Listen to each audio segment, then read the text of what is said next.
जय हिंद दोस्तों, कैसे आप सब। मैं आपका दोस्त प्रशांत अपने YouTube channel Bihar daily online में स्वागत करता हूं। फ्रेंड्स, आज के इस सेशन में हम लोग बात करेंगे एक बहुत ही इम्पोर्टेंट बुक बोल सकते हैं, जो कि है S9 का A, यानी कि वैसे स्टूडेंट जिनका सब्जेक्ट जिनका इंटरमीडिएट साइंस में रहा है, मैथ है ना, उनके लिए ये विषय है। बहुत सारे लोगों का ये डिफरेंट हो सकता है, डिपेंड करता है कि आपका इंटरमीडिएट किस विषय से था। तो ये हमारा एक ऐच्छिक विषय है, ठीक है ना।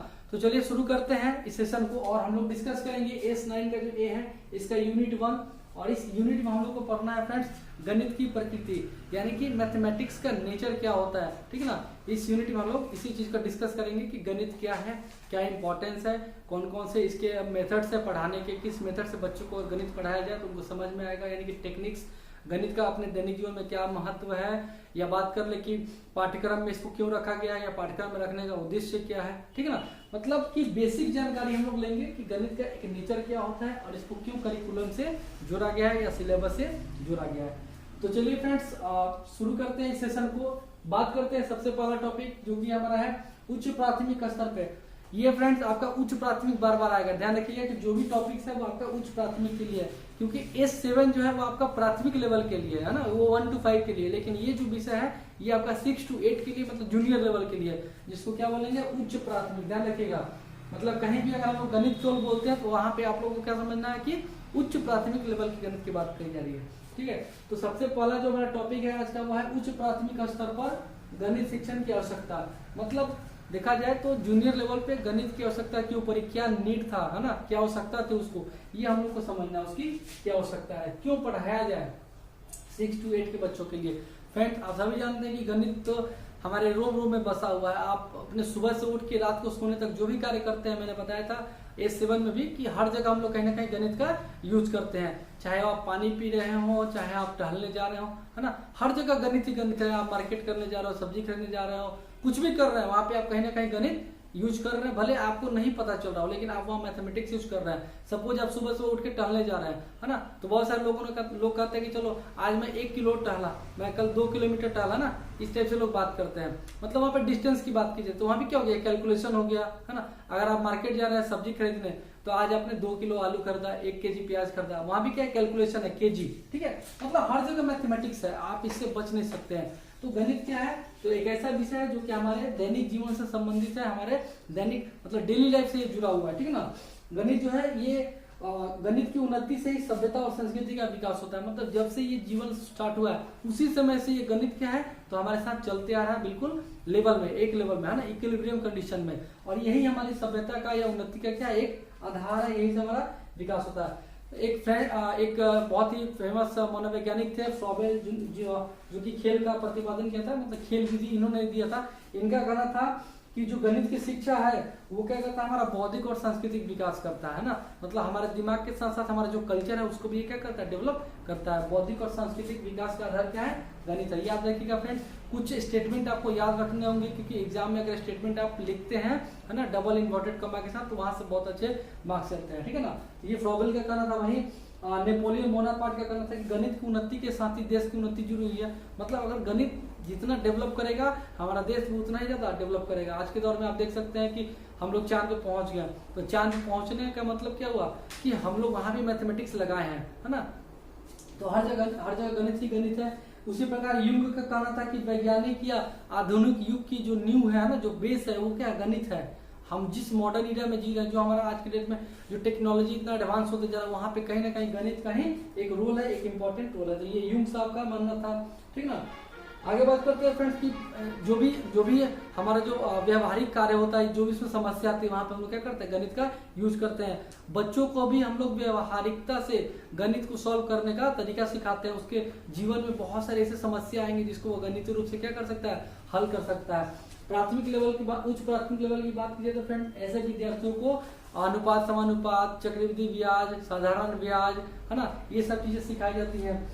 और भी कुछ विषय है जैसे वर्गमूल, घनमूल, औसत, ठीक है ना, प्रतिशत हो गया, ये सब गणितीय संप्रत्यय ये जो उच्च प्राथमिक के बच्चे होते हैं, जो 6 to 8 के लेवल के होते हैं, इनको ये सिखाया जाता है ना।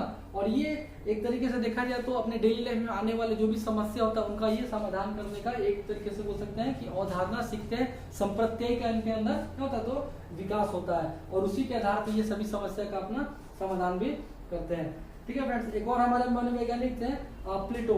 इनका भी कहना था कि जो छात्र रेखागणित नहीं जानते हैं उनको विद्यालय में प्रवेश नहीं दिया जाएगा। मतलब इस स्टेटमेंट से हम लोग को पता चलता है कि गणित कितने इंपॉर्टेंट है। अगर आपको रेखागणित नहीं आया तो आपको विद्यालय में एंट्री ही नहीं मिलेगी।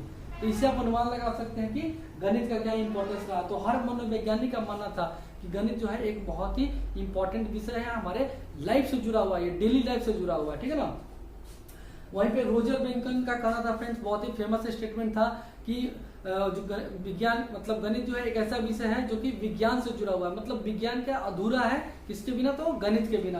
तो इन्होंने भी एक स्टेटमेंट दिया कि गणित जो है सभी विषयों की क्या है, तो एक तरीके से द्वार और उसकी कुंजी है ना। मतलब ये सारे विषय से जुड़ा हुआ है। ऐसा नहीं है कि आप फिजिक्स पढ़ रहे हैं तो वहाँ पे गणित नहीं आएगा, अगर आप हिंदी पढ़ रहे हैं तो वहाँ पे गणित नहीं आएगा, हर जगह आपका गणित आने ही वाला है। ठीक है, तो ये रोजर बेंकन का स्टेटमेंट था। वही यंग नामक एक वैज्ञानिक थे, उनका मानना था कि गणित जो है वो रीढ़ की हड्डी है। अब आप इससे समझ सकते हैं रीढ़ की हड्डी मतलब मनुष्य खड़ा क्यों होता है, तो जस्ट बिकॉज ऑफ बैकबोन। मतलब अगर उसके पीछे की रीढ़ की हड्डी निकाल दी जाए तो व्यक्ति क्या हो जाएगा, चल नहीं सकता है। वैसे ही अगर आपको आगे बढ़ना है लाइफ में तो क्या है, आपको गणित सीखना ही पड़ेगा, इससे कोई वंचित नहीं रह सकता। इसलिए यंग का मानना था कि गणित क्या है, तो रीढ़ की हड्डी है। ठीक है, इसी प्रकार फ्रेंड्स गणित शिक्षण के लिए 3 शिक्षण विधियां दी गई है, जिसको हम लोग 3R के नाम से जानते हैं, और एक आपका होता है 4H।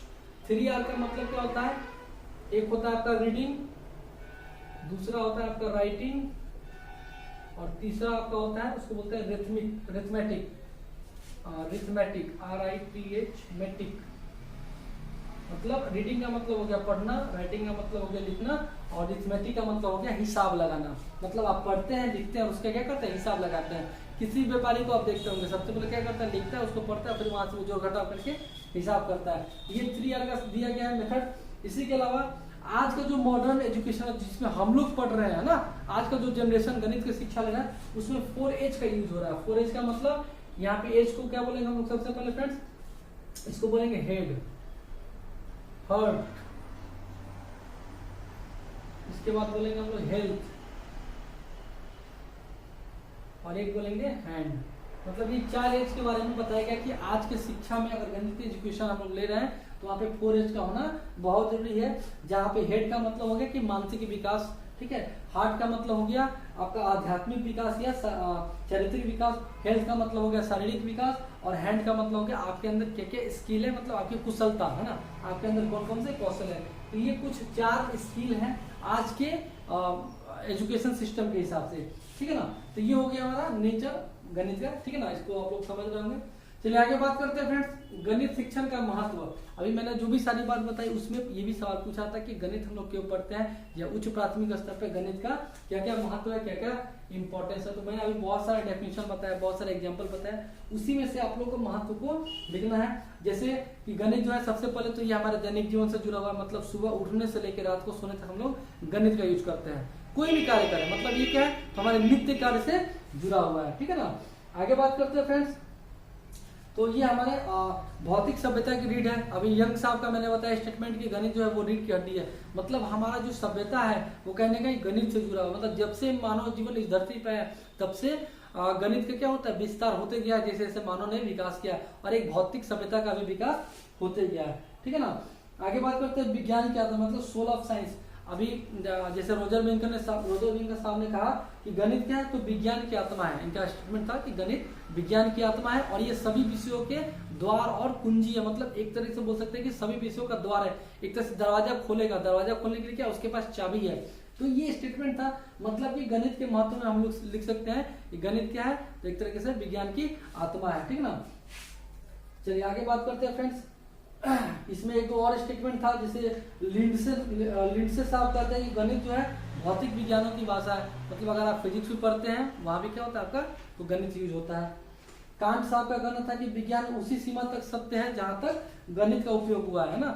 मतलब देखिए हर व्यक्ति का ये स्टेटमेंट रहा है कि गणित का क्या एक बड़ा इंपॉर्टेंस रहा है हर जगह पर। ठीक है, चलिए आगे बात करते हैं फ्रेंड्स। अवकाश का सदुपयोग मैथमेटिक्स से आप लोग कर सकते हैं। वहाँ भी जैसे बहुत सारे स्कूलों में देखते होंगे गर्मी की छुट्टी होती है, सर्दी की छुट्टी होती है, तो आप बहुत सारे बच्चे क्या करते हैं, तरह तरह के गेम खेलते हैं। वहाँ पे भी वो क्या करते हैं, गणित का उपयोग करते रहते हैं। मतलब कि जो आपको अवकाश मिला है, जो लीव मिला है, वहाँ पे आप लोग इस मैथमेटिक्स का यूज कर सकते हैं। ठीक है ना, आगे बात करते हैं। तो ये सामाजिक समृद्धि का विकास भी है।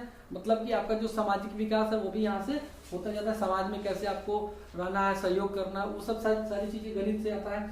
इसके अलावा बौद्धिक और मानसिक प्रवीणता, ये तो आप सभी जानते हैं कि गणित से क्या होता है, दिमाग का विकास होता है, मतलब मानसिक विकास आपके होगा और आपका जो दिमाग होगा वो काफी ज्यादा तेज होगा, मतलब उसके अंदर प्रवीणता आ जाएगी, ठीक है ना। सौंदर्यात्मक महत्व, ये भी एक महत्व है।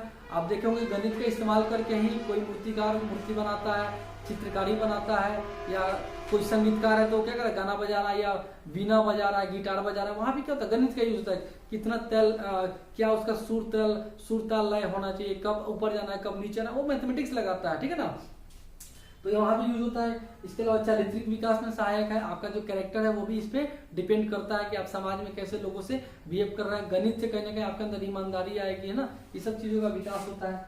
अनुशासन संबंधी महत्व, अगर आपके अंदर, अगर आप गणित का स्टडी कर रहे हैं, गणित अध्यापन कर रहे हैं, तो आपके अंदर क्या होगा, डिसिप्लिन भी आएगा कहीं ना कहीं, मतलब ये अनुशासन भी सिखाता है। एक के बाद दो के बाद तीन, ये सब क्या एक तरीके से एक सिस्टम बना दिया गया, उसी सिस्टम से हम लोग आगे बढ़ते हैं। ये डिसिप्लिन भी मेंटेन करने में मदद करता है। अन्य विषयों में सहायक, आप इसके अलावा कोई भी विषय पढ़ ले, वहां पे गणित आपको उपयोग में आएगा ही आएगा, मतलब ये हर जगह आपके लिए उपयोगी है, ठीक है ना। इसमें आनंद की अनुभूति होती है, अगर आप गणित पढ़ रहे हैं, अगर आपको वाकई में गणित समझ में आया तो आपको मजा आएगा, मतलब एक अलग से आनंद की अनुभूति होगी आपकी, ठीक है ना। तो ये सब कुछ महत्व हो गए, आप और भी अपने तरीके से भी लिख सकते हैं। आगे बात करते हैं तो उच्च प्राथमिक स्तर पर गणित शिक्षण का उद्देश्य। अब देखिए फ्रेंड्स, यहाँ पे जो उद्देश्य है या जो महत्व है, ये दोनों एक ही है, मतलब दोनों के लिए आप अब जो भी बातें बताई गई है उसको आप लोग लिख सकते हैं, ये कोई भी अलग नहीं है। ये तो ऑब्जेक्टिव बोल दे, एम बोल दे, इंपॉर्टेंस बोल दे, कैरेक्टरिस्टिक्स बोल दे, विशेषताएं बोल दे, क्वालिटी बोल दे, कुछ भी बोले, अभी जो भी पॉइंट्स मैंने डिस्कस किया है आप वो सारे पॉइंट यहाँ इसमें मेंशन कर सकते हैं। अगला है उच्च प्राथमिक स्तर पर गणित विषय को पाठ्यक्रम से जोड़ना। अब बात वही है फ्रेंड्स कि पाठ्यक्रम से क्यों जुड़े, तो पाठ्यक्रम से इसलिए जुड़े ताकि बच्चे का चारित्रिक विकास हो, सामाजिक विकास हो, मानसिक विकास हो, बौद्धिक विकास हो, प्रवीणता आए, आनंद की अनुभूति हो, अपने दैनिक जीवन की सारी समस्याओं को वो सॉल्व कर सके, है ना। मतलब एक तरीके से देखा जाए तो इस क्वेश्चन का आंसर भी हमारे कहाँ से आ जाएगा, तो इसी प्रश्न में आ जाएगा, ठीक है। आगे बात करते हैं कि गणित पाठ्यक्रम निर्माण करते समय ध्यान देने योग्य बातें, मतलब गणित का जब पाठ्यक्रम बनाया जा रहा है, जब सिलेबस तैयार किया जाता है तो कौन कौन सी बातें ध्यान में रखी जाती है। तो सबसे पहला चीज कि गणित को ऐसा बनाया जाए कि वो डेली लाइफ से कनेक्टेड हो। एनसीएफ 2005 में भी कहा गया था कि पाठ्यक्रम को क्या करना है, आउटसाइड द क्लास, उससे कनेक्ट कर देना है, बाहरी जीवन से जोड़ देना है। तो सबसे पहला इंपॉर्टेंस क्या हो जाएगा कि ये हमारे बाहरी जीवन से जुड़ा हो, मतलब हम अपने दैनिक जीवन में जो भी कार्य करते हैं वहाँ पे गणित यूज हो, तब जाकर हमको उसमें क्या आएगा, तो मजा आएगा। तो पाठ्यक्रम निर्माण करते समय सबसे पहला इसी बात का ध्यान रखा जाता है कि ये हमारे डेली लाइफ से कनेक्टेड है कि नहीं है, रुचिपूर्ण हो, मजा आना चाहिए, ऐसा विषय होना चाहिए, ठीक ना। विद्यार्थी के स्तर के हिसाब से होना चाहिए। मान चले कि 6 क्लास का बच्चा है, अब उसको हम 10th क्लास का मैथ दे दे, तो ऐसा नहीं है, मतलब उसके लेवल का पाठ्यक्रम आपको बनाना है, ये भी ध्यान रखना होगा। फ्लेक्सिबिलिटी देना होगा आपको ताकि बच्चों को ज्यादा परेशानी ना हो, मतलब लचीलापन होना चाहिए सिलेबस के अंदर। अन्य विषय से जुड़ा हो, ऐसा नहीं कि गणित एक सेपरेट विषय हो जाए। मैंने बताया ना गणित क्या हर विषयों की ज्ञान की कुंजी है, मतलब ये फिजिक्स में भी आ जाएगा, केमिस्ट्री में भी आ जाएगा, हिंदी में भी आ जाएगा, इंग्लिश में भी आ जाएगा, हर जगह इसका यूज हो, उस तरीके से ध्यान रख के निर्माण करना चाहिए। हाँ, जो भी इसका ऑब्जेक्टिव हो उसकी पूर्ति हो, उस तरीके से इसका निर्माण हो। ये प्रगतिशीलता, इसमें बड़े बच्चों की इस चीज का भी ध्यान रखा जाता है। तो ये कुछ पॉइंट हो गया जो कि गणित का जब सिलेबस तैयार किया जाता है ना, एनसीईआरटी के द्वारा या एनसीटीई के द्वारा, जो भी शिक्षा नीतियां हैं उनके द्वारा जब भी तैयार किया जाता है, तो इन सब कुछ बातों का ध्यान रखा जाता है। आगे बात करते हैं फ्रेंड्स गणित का दोष। अब फिर वही बात है कि फ्रेंड्स जहाँ पे अच्छाई होगी वहां पे बुराई भी होगी, तो जब अच्छाई है तो कुछ बुराई भी होगी। तो कौन कौन से दोष होते हैं गणित के, तो सबसे पहला कि ये हो सकता है कि यह पुस्तकीय ज्ञान में ज्यादा बल देता है ना, मतलब एक तरह से किताबी कीड़ा बोल सकते हैं, बुक वर्ड, ये भी एक दोष हो गया। विषयों में सहसंबंध का भाव, अगर ये कनेक्टेड नहीं है तो मजा नहीं आएगा आपको। विविधता का भाव, मतलब डाइवर्सिटी नहीं है इसके अंदर, ये भी हो सकता है। अलग अलग क्षमता के बच्चे होते हैं और सबके लिए एक ही मैथमेटिक्स या एक ही क्वेश्चन लगा दिया तो हो सकता है वहाँ पे डिफिकल्टी आ जाती है, ये भी एक दोष है, क्योंकि हर बच्चे का मानसिक लेवल क्या होता है, अलग अलग होता है, लेकिन बुक सबके लिए एक ही होता है। तो ये भी क्या एक तरीके से गणित का दोष होता है। जैसे 6ठा क्लास का पूरा क्लास पढ़ रहा है, अब उस क्लास में, क्लास की तो बुक एक ही है 6 क्लास के लिए, चाहे वो किसी स्कूल का बच्चा हो, लेकिन उस क्लास में अलग अलग बौद्धिक क्षमता वाले बच्चे होते हैं, तो वहाँ पे परेशानी हो जाती है कहीं ना कहीं, ठीक है ना। ये भी एक दोष है। जीवन से असंबंधित, अगर लाइफ से कनेक्टेड नहीं हो तो कहीं ना कहीं एक दोष हो सकता है। तो ये कुछ दोष हो गए, याद रख लीजिएगा इसको। आगे बात कर लेते हैं गणित की शिक्षण विधियां, ठीक है फ्रेंड्स। 4-5 गणित की शिक्षण विधियां है, मतलब किस तरीके से बच्चे को पढ़ाया जाए कि उसको गणित समझ में आया, ठीक है ना। तो सबसे पहले हम लोग बात कर लेते हैं आगमन विधि की। देखिए आगमन विधि की बात करें तो फ्रेंड्स ये जो है इसको हम लोग बोलते हैं इंडक्टिव मेथड, इंडक्टिव मेथड बोलते हैं इंग्लिश की बात करें तो। इस विधि में क्या होता है फ्रेंड्स, आगमन विधि में कि सबसे पहले बच्चे को क्या बताया जाता है, तो उदाहरण बता दिया जाता है ना। और उस उदाहरण के आधार पर बच्चा क्या करता है, अपने से प्रयास करते करते करते करते निष्कर्ष तक पहुंचता है। मतलब कि यह जो विधि है ये आपको क्या बोलता है, तो ये एग्जाम्पल टू रूल की तरफ हमको ले जाता है। मतलब उदाहरण से नियम की तरफ जाने की जो विधि होती है उसी को हम क्या बोलते हैं, आगमन विधि बोलते हैं। इसमें शिक्षक क्या करता है, बच्चे को पहले उदाहरण बता देता है, सिखा देता है, और फिर बच्चा क्या करता है, उसी उदाहरण को करते करते करते करते और उसके निष्कर्ष तक, उसके रिजल्ट तक पहुंचने का प्रयास करता है। इसी विधि को हम लोग क्या बोलते हैं, तो आगमन विधि बोलते हैं, ठीक है ना। इसके अलावा फ्रेंड्स इसमें हाँ, इसको स्थूल से सूक्ष्म बोलते हैं, स्थूल से सूक्ष्म की ओर। इसकी 3 शिक्षण विधियां हैं, याद रखिएगा 3 शिक्षण विधियां हैं, देख लेते हैं। सबसे पहला ये आपका ज्ञात से अज्ञात की ओर जाता है। अब ज्ञात का मतलब क्या होगा कि आपको उदाहरण बता दिया गया लेकिन आपको निष्कर्ष नहीं पता, आपको नियम नहीं पता है, तो वो क्या हो गया, आपके लिए अज्ञात हो गया। मतलब ये ज्ञात से अज्ञात की ओर जाता है, ठीक है ना। दूसरा स्थूल से सूक्ष्म की ओर। स्थूल का मतलब हो गया उदाहरण और सूक्ष्म का मतलब हो गया रूल। मतलब आपको उदाहरण दे दिया गया और आपने रूल को पता कर दिया कि भाई किस रूल पे ये सवाल बना हुआ है, ठीक है। तीसरा विशिष्ट से सामान्य की ओर, विशिष्ट से सामान्य की ओर। अब ये विशिष्ट सामान्य की ओर कैसे फ्रेंड्स, तो याद रखिएगा आगमन विधि का एक ट्रिक है कि आगमन का मतलब कि कोई आया। अब आपके घर में अगर कोई मेहमान आता है तो हम लोग क्या बोलते हैं कि वो हमारे लिए क्या विशिष्ट है, ठीक है। तो इसको याद करने का एक ट्रिक है, पिछले वीडियो में मैंने बताया था कि ये विशिष्ट से सामान्य की ओर चलता है। मतलब जब कोई गेस्ट आएगा तो हमारे लिए क्या होता है, विशेष हो जाता है, लेकिन जब जाता है तो क्या होता है, सामान्य हो जाता है कुछ दिन रहने के बाद, ठीक है। तो इसको आप लोग इस तरीके से याद कर लीजिएगा, ठीक है। चलिए आगे बात करते हैं इसमें। ये तो 3 शिक्षण विधियां हो गई। अब बात करते हैं कि इसके कौन कौन से गुण हो सकते हैं, मतलब आगमन विधि के गुण बोल दीजिए या महत्व बोल दीजिए या उद्देश्य बोल दीजिए, बात एक ही है। तो गुण की बात करें तो फ्रेंड्स सबसे पहले कि इसमें छात्र स्वयं परिश्रम करके नियम तक पहुंचता है। मतलब क्या हुआ कि इसमें बच्चे का मानसिक विकास होता है ना, बहुत अच्छे से होता है, क्योंकि शिक्षक ने क्या सिर्फ नियम बता दिया। अब बच्चा उसमें खुद से मेहनत कर रहा है, परिश्रम कर रहा है, परिश्रम करके नियम तक पहुंचता है। तो इसमें बच्चे का क्या होता है कि जो खोज करने का जो क्षमता होता है वो उसका विकास होता है ना। मतलब रिसर्च क्वालिटी उसका बढ़ जाता है, शोध करने का एक जो क्षमता होता है ना वो उसके अंदर डेवलप हो जाता है। छात्र मनोवैज्ञानिक तरीके से ज्ञान प्राप्त करते हैं, इसको साइंटिफिक मेथड भी बोलते हैं, मनोवैज्ञानिक तरीके से ज्ञान प्राप्त करना। छात्रों में कॉन्फिडेंस आता है, आप जब आप कोई काम अपने से करिएगा तो एक अलग सा कॉन्फिडेंस आता है और वो अस्थायी सीखना भी कहलाता है। तो ये सब कुछ गुण हो गए। आगे बात कर लेते हैं इसमें कौन कौन सी कमियां हैं। तो ये जो इसमें जो सीखना होता है वो धीमी गति से होता है, क्योंकि शिक्षक क्या करता है, आपको उदाहरण बता दिया, अब आप अपने से प्रयास कर रहे हैं, अब आप कितना देर में रिजल्ट तक पहुंचते हैं ये आपके ऊपर डिपेंड करता है। मतलब ये काफी ज्यादा टाइम टेकिंग हो जाता है। दूसरा कि इसमें शिक्षक जो होता है वो पैसिव रोल में रहता है। मतलब शिक्षक ने क्या किया, नियम बता दिया और आराम कर रहा है, बच्चा अपना मेहनत करके नियम निष्कर्ष तक पहुंचा कि नहीं पहुंचा डिपेंड करता है उसके ऊपर, ठीक है ना। इसके अलावा समय ज्यादा लगता है, सिलेबस पूरा नहीं हो पाता, ऑटोमेटिकली क्या होता है कि फ्रेंड्स समय ज्यादा लगेगा तो आपका सिलेबस कंप्लीट नहीं हो पाएगा। तो ये कुछ इसके दोष भी होगा, ठीक है। कभी कभी महत्व भी पूछता है तो महत्व पूछेगा तो वही जो गुण मैंने बताया 4-5 वो गुण आप लोग लिख दीजिएगा। आगे बात करते हैं निगमन विधि, जिसको हम लोग बोलते हैं डिडक्टिव मेथड। डिडक्टिव मेथड आगमन विधि का जस्ट उल्टा होता है निगमन विधि, ठीक है। वहां पे हम लोग उदाहरण से नियम की तरफ गए थे और यहाँ पे हम लोग कहां से जाएंगे, तो रूल टू एग्जाम्पल। मतलब एक तरह से बोले कि जो भी हम लोगों ने गुण महत्व दोष देखा वो सब अगर उल्टा कर देते तो आपका ये बन जाएगा, ठीक है ना। तो निगमन विधि कुछ नहीं होता है, इसमें सबसे पहले बच्चे को नियम बता दिया था, नियम सिखा दिया था, निष्कर्ष बता दिया था, उसके आधार पे वो क्या करता है, बच्चा उदाहरण को सॉल्व करता है और वहां से वो सीखता है। इसी को हम लोग क्या बोलते हैं, तो निगमन विधि बोलते हैं, ठीक है ना। बच्चा जो है नियम या सत्यता की जांच कर लेता है। जैसे मैंने कोई आपको क्या किया, तो एक रिजल्ट बता दिया, एक नियम बता दिया और आपने उदाहरण बना के उस नियम का जांच कर लिया कि ये जो नियम है वो सही है कि नहीं है। मतलब नियम या सत्यता की जांच कर लेता है, ठीक है ना। आगे बात कर लेते हैं फ्रेंड्स शिक्षण सूत्र। यहाँ भी 3 शिक्षण सूत्र है, याद रखिएगा। 3 शिक्षण सूत्र, बिल्कुल वही मेथड चलेगा। अब जैसे वहां पर क्या था हमारा, तो सबसे पहले था कि उदाहरण से नियम, यहाँ पे क्या हो जाएगा, तो ये नियम से उदाहरण की ओर जाएगा, ठीक है, पहला। दूसरा सूक्ष्म से स्थूल, वहां पे क्या था, स्थूल से सूक्ष्म। अब यहाँ सूक्ष्म का मतलब रूल हो गया और स्थूल का मतलब क्या हो गया, एग्जाम्पल, ठीक है। तीसरा क्या था, वहां पे था हमारा विशिष्ट से सामान्य, यहाँ उल्टा हो जाएगा सामान्य से विशिष्ट, सामान्य से विशिष्ट।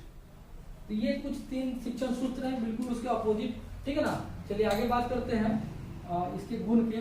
तो गुण की बात किया जाए तो फ्रेंड्स वहां पे जो उसका कमी था वहां पे इसका गुण हो जाएगा एक तरीके से, ठीक है, बिल्कुल अपोजिट काम करेगा। गुण देख लेते हैं, गुण कौन कौन से हो जाएंगे इसके, तो समय की बचत हो जाएगी, इसमें जो सीखना होता है फास्ट लर्निंग, मतलब काफी तेजी से बच्चा सीखता है। अब चूंकि पहले ही उसको नियम बता दिया, अब वो क्या करेगा, एग्जाम्पल धराधर धराधर धराधर बनाते चला जाएगा। आप देखिएगा छोटे बच्चों को ना ट्रांसलेशन जब सिखाया जाता है तो उसको क्या करते हैं, टीचर एक स्ट्रक्चर दे देता है और उसी स्ट्रक्चर के आधार पर बच्चा 10, 20, 30, 40 बहुत सारा ट्रांसलेशन धराधर धराधर बनाते जाता है। मतलब समय का बचत भी हो गया और फास्ट लर्निंग भी हो गया, अच्छा प्रैक्टिस भी हो जाता है ना। इसके अलावा स्मरण शक्ति में वृद्धि, काफी जल्दी सीखता है ना, तो उसका दिमाग भी तेज होगा। छात्रों में अध्यापकों को कम परिश्रम करना पड़ता है। शिक्षक ने क्या किया, तो नियम बता दिया, छात्र उसको उदाहरण के माध्यम से उस नियम को सत्यता की जांच करके उसको समझ लिया। मतलब दोनों के लिए काम क्या हो गया, आसान हो गया, तो परिश्रम कम करना पड़ा। छोटे बालकों के लिए काफी ज्यादा लाभदायक है ना। अभी मैंने बताया ना, छोटे बालकों को ट्रांसलेशन इसी मेथड से सिखाया जाता है। दोष की बात करते हैं, इसमें भी कुछ दोष हैं। तो पहला कि छात्रों में जो जिज्ञासा होगी उसमें कमी आएगी। सीधी सी बात है कि टीचर ने पहले ही रिजल्ट बता दिया तो अब जो एक अंदर से जिज्ञासा रहती है, क्यूरियोसिटी रहती है, वो कम हो जाती है, ठीक है ना। क्योंकि बच्चा यहाँ पे खुद से तो खोज कर नहीं रहा है, वो अब बस उस नियम को लेके चल रहा है, मतलब स्टेप वो फॉलो कर रहा है, तो जिज्ञासा में कमी आती है। रोट लर्निंग की भावना पैदा हो जाती है, बच्चा रटने पे फोकस करने लगता है, ठीक है ना। ये सब कुछ दोष हो जाएंगे। बौद्धिक क्षमता का, जाहिर सी बात है कि बच्चा खुद से नहीं कर रहा है, वो क्या कर रहा है, स्टेप को फॉलो कर रहा है, तो वहाँ पे जो उसका दिमाग होगा वो उतना विकास नहीं कर पाएगा। वैज्ञानिक दृष्टिकोण का अभाव हो जाता है, साइंटिफिक मेथड बच्चा नहीं लगा पाता है ना। यहाँ पे अन्वेषण विधि काम ही नहीं करती है, तो ये कुछ दोष हो गए, ठीक है। अगला बात करते हैं विश्लेषण विधि, जिसको हम लोग बोलेंगे एनालिटिकल मेथड, ठीक है ना। इसको हम लोग क्या बोलेंगे, एनालिटिकल मेथड।